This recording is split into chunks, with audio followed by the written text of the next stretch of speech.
Hello, and welcome to Skynet Today's Last Week in AI podcast, where you can hear AI researchers chat about what's going on with AI. As usual, in this episode, we'll provide summaries and discussion of some of last week's most interesting AI news. You can also check out our Last Week in AI newsletter over at lastweekin.ai for articles we did not cover in this episode. And before we start, if you have any feedback or thoughts about our podcast, feel free to email us at contact@lastweekinai.com. We'd love to hear from you. And I am one of your hosts, Dr. Sharon Zhou. And I'm your other host, Andrei Kurenkov. And this week we'll be talking about some robots that are over at Google's offices, some funds raised for Grammarly and related companies, some research on Autoencoders and a new professor joining your university, some ethical things with truth-telling technology and facial recognition, and finally some fun stuff related to visual art. All right, let's dive straight in. Our first article in Applications in Business is Alphabet is putting its prototype robots to work cleaning up around Google's offices.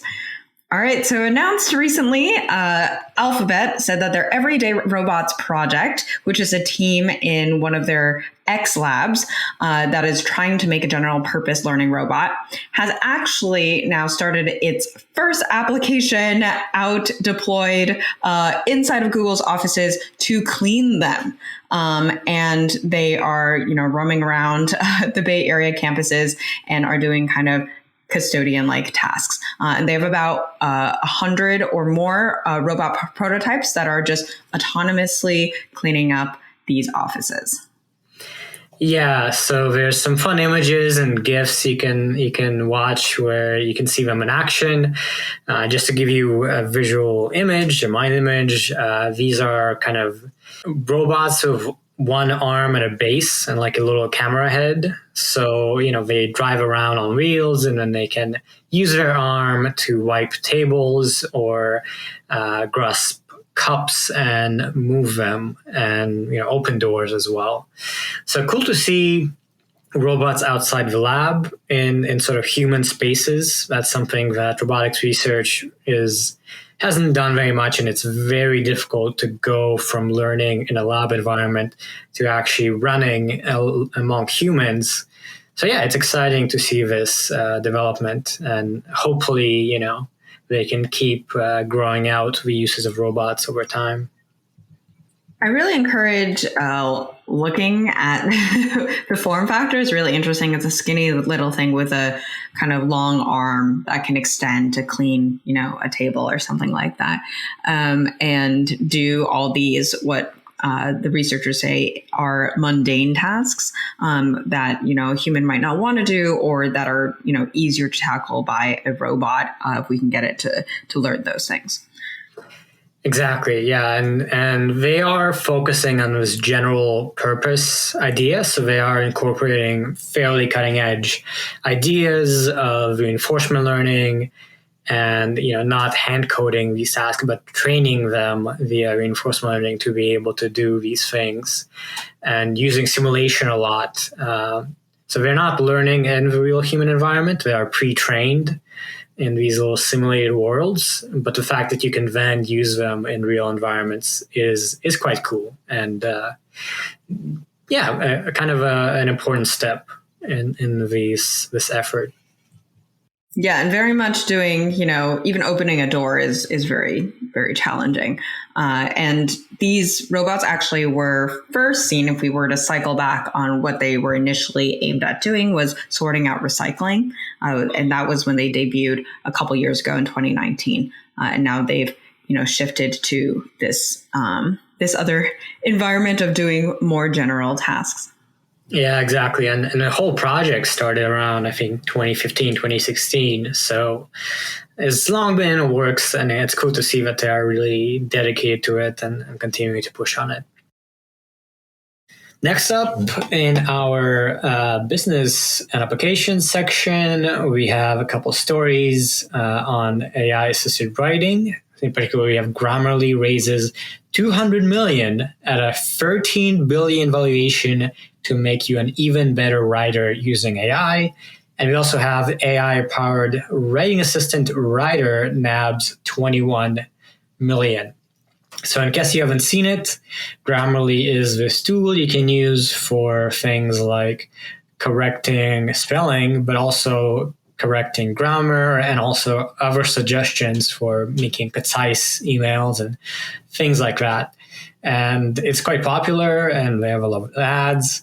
And I guess they raised a bunch of money and are hoping to keep pushing to make it more sophisticated using NLP and other things. And then on the other hand, we have Writer, which is kind of a smaller startup, really competing with Grammarly in some ways, but it's more focused on being an assistant for marketing teams and writing kind of good marketing copy to sell products. I think this makes sense. The trend of NLP, growing and dominating is very much apparent in this next round of funding for Grammarly, as Grammarly takes on, using their giant user base now as distribution for more and more advanced tasks. I think it completely makes sense. So other startups, watch out. Maybe Grammarly is here for you, but because there are a bunch of little, NLP startups kind of roaming around now. Yeah, exactly. And I was a little surprised Grammarly has this high evaluation at more than 10 billion, but I guess it makes some sense as they're leading the pack, and this is kind of universally useful. Apparently, it works across more than 500,000 applications and websites, including email clients, enterprise software, and word processors. So I assume it's not just on the consumer side, also businesses are integrating it, and that's where the big cash comes in. And on to our research section. And our first article is titled A Leap Forward in Computer Vision. Facebook AI says masked autoencoders are scalable vision learners. And this is based on a paper that they recently came out with. So masked autoencoders basically work as, so an autoencoder, typically you feed in an input, you encode it into some kind of representation space, and then you have a decoder that decodes it into the same image. And you learn these encoders and decoders through, a reconstruction loss function. A masked autoencoder is getting at the fact that the input itself is already masked out, so it's not the complete image, and you still want to decode it to the full target image. And this is often used for images, but also used in language domains. You can also mask out tokens. And I think in particular, what Facebook AI here has done is they've shown that we can scale this using visual transformers. And they use these models as the encoders and decoders to enable this to happen at high capacity. Yeah, so it's kind of doesn't have anything too complicated. It's kind of just building on prior ideas. The neat thing is they kind of took inspiration and compared the use of masking in language, which in NLP this is common. You kind of mask out some words in a sentence and try to figure out what those words are. This hasn't been as successful with images. And they basically have some insights on you need to mask a bunch of the image, like a lot of it, because it's kind of easy to reconstruct if you only do like 10, 20% of the pixels. Actually you need to mask out 75% of the image, which is quite a lot. And they have some other observations that are kind of design tweaks, but are important and lead to this idea that isn't very new to work very well. And the nice thing, it's a very simple kind of framework. So now that it's been shown to be scalable, it's kind of good that you don't need anything too crazy. You can just use this. And onto our next story, actually not a paper. We have research professor Adji Bousso Dieng is out to change the world with AI.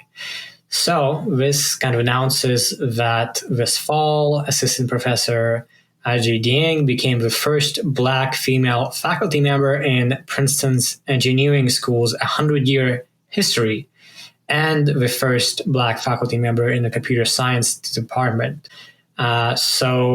She is focused on AI, in particular relating to probabilistic modeling. So she works on probabilistic modeling of unlabeled data and incorporating uncertainty into automated decision-making systems. And yeah, it's just nice to see that, there's growing diversity, that this professor is now joining this Princeton department that apparently hasn't had many Black female faculty members, and especially because she came from a slightly different background, it's cool to see that. Yeah, I love Adji, and I think what she's doing is amazing. It's first of all a crazy feat, and I basically hope that just like existing is already doing so much. I can't wait to see what she does in the field. This article also notes, and this is from Princeton, that her parents and she is from Senegal, so she is now in the US, but she only moved out of Senegal in 2006 and has not been taught by any Black lecturers since. So this is quite important to just have, if anything, just a lecturer teaching you these concepts in AI to even make people consider the idea of trying to get into research. It's definitely cool to see. And on to our articles in society and ethics. The first one is a Utah company says it's revolutionized truth-telling technology. Experts are highly skeptical. So this is a company, Converus, and they created a product called iDetect, and they basically are trying to detect whether you're lying or not through looking at your eyes. And this is a quote from them. Imagine if you could exonerate the innocent and identify the liars just by looking into their eyes. Well, now you can. All right, so quite a bold claim, and I can imagine that people are not going to be super happy about this. I feel like something like this comes up, every now and then, and it rides some wave of mix of excitement and anger. And I can't imagine this one will be much different from that. Though they have been, growing a number of customers. They actually have about 600 customers now. So yeah. Yeah, this seems like it definitely deserves skepticism. In case our listeners don't know, there's no real reliable truth-telling technology. So polygraphs are pretty much discredited. They're not good at detecting lies or truth at all. And there's no science, apparently, that actually shows that you can use eye movements to predict this. So it's there's maybe it's possible. They claim it's possible because you have to think harder to lie than to tell the truth. But without actual science to back it up, this does seem like kind of sham technology. And hopefully, there's no bad outcomes from actually relying on it. And on from that, really not much to say about this iDetect thing. We got South Korea is selling millions of photos to facial recognition researchers. So apparently the South Korean Ministry of Justice has provided more than 100 million photos of foreign nationals who traveled through the country's airports to facial recognition companies without these people's consent, according to this NGO, Lawyers for a Democratic Society. And this is kind of crazy. I don't know of any cases where governments are selling data on people without their consent, especially of foreign people just going through the government, so going through the airports. So kind of crazy. Yeah, it is kind of crazy that they're doing this. This is a very different take from what other countries are thinking about right now, especially the EU is very much thinking against this.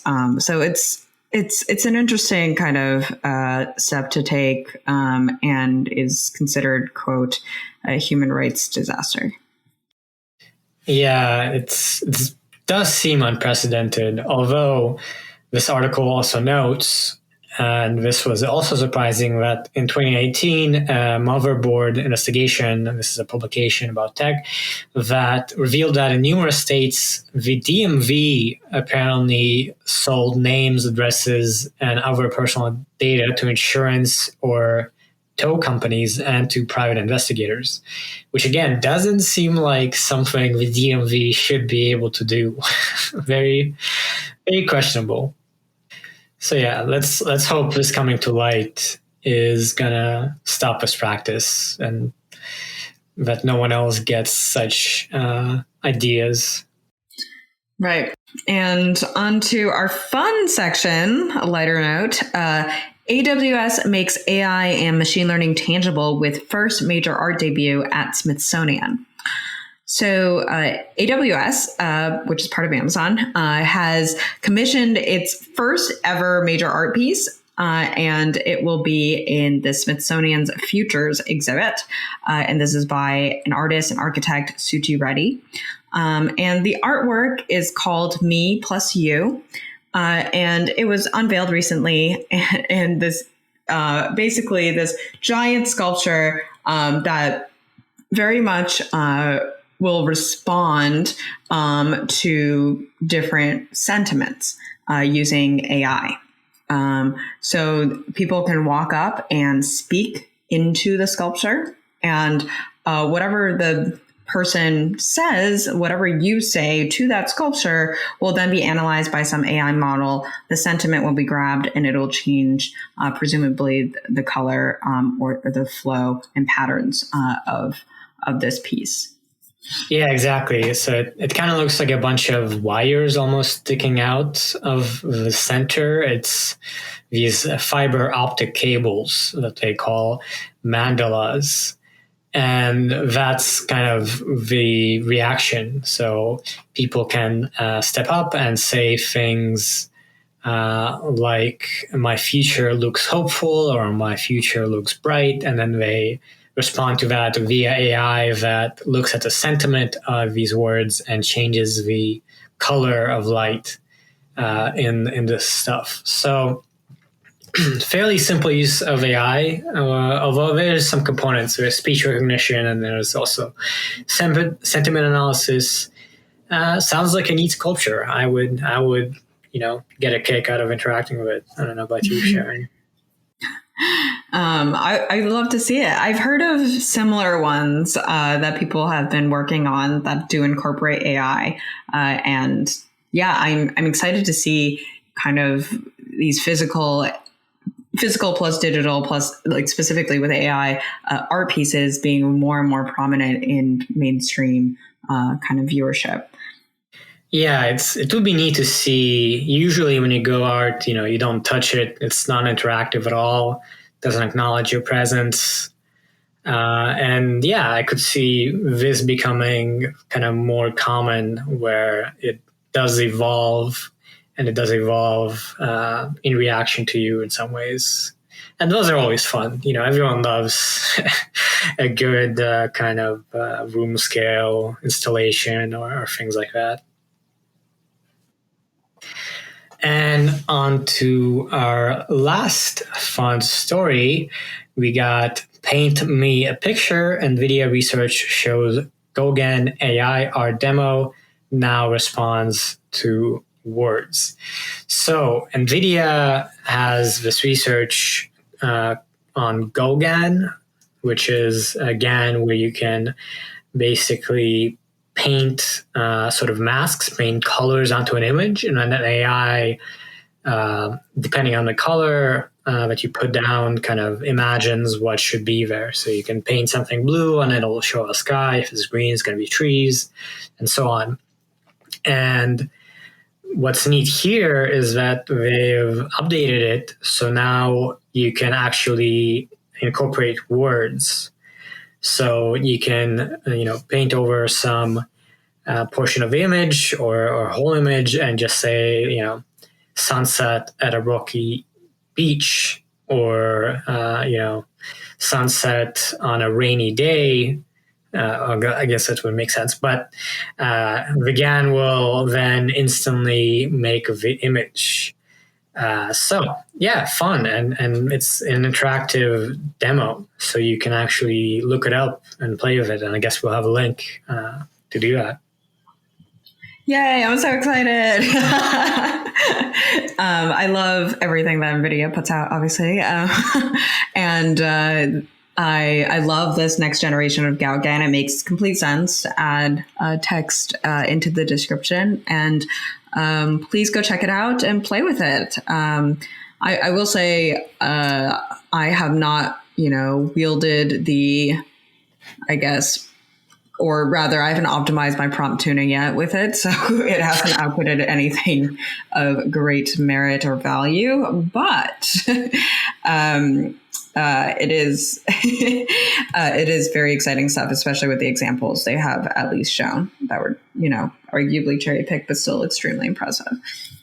Yeah, it's a fun tool. You do need to play around with it, as of anything, but it has a kind of quite nice UI, and yeah, it's pretty powerful, really, if you play around with it enough. And it's nice that NVIDIA has this demo, so it's super easy. You don't need to understand any of it. You just play around with it, and you can get some really cool stuff.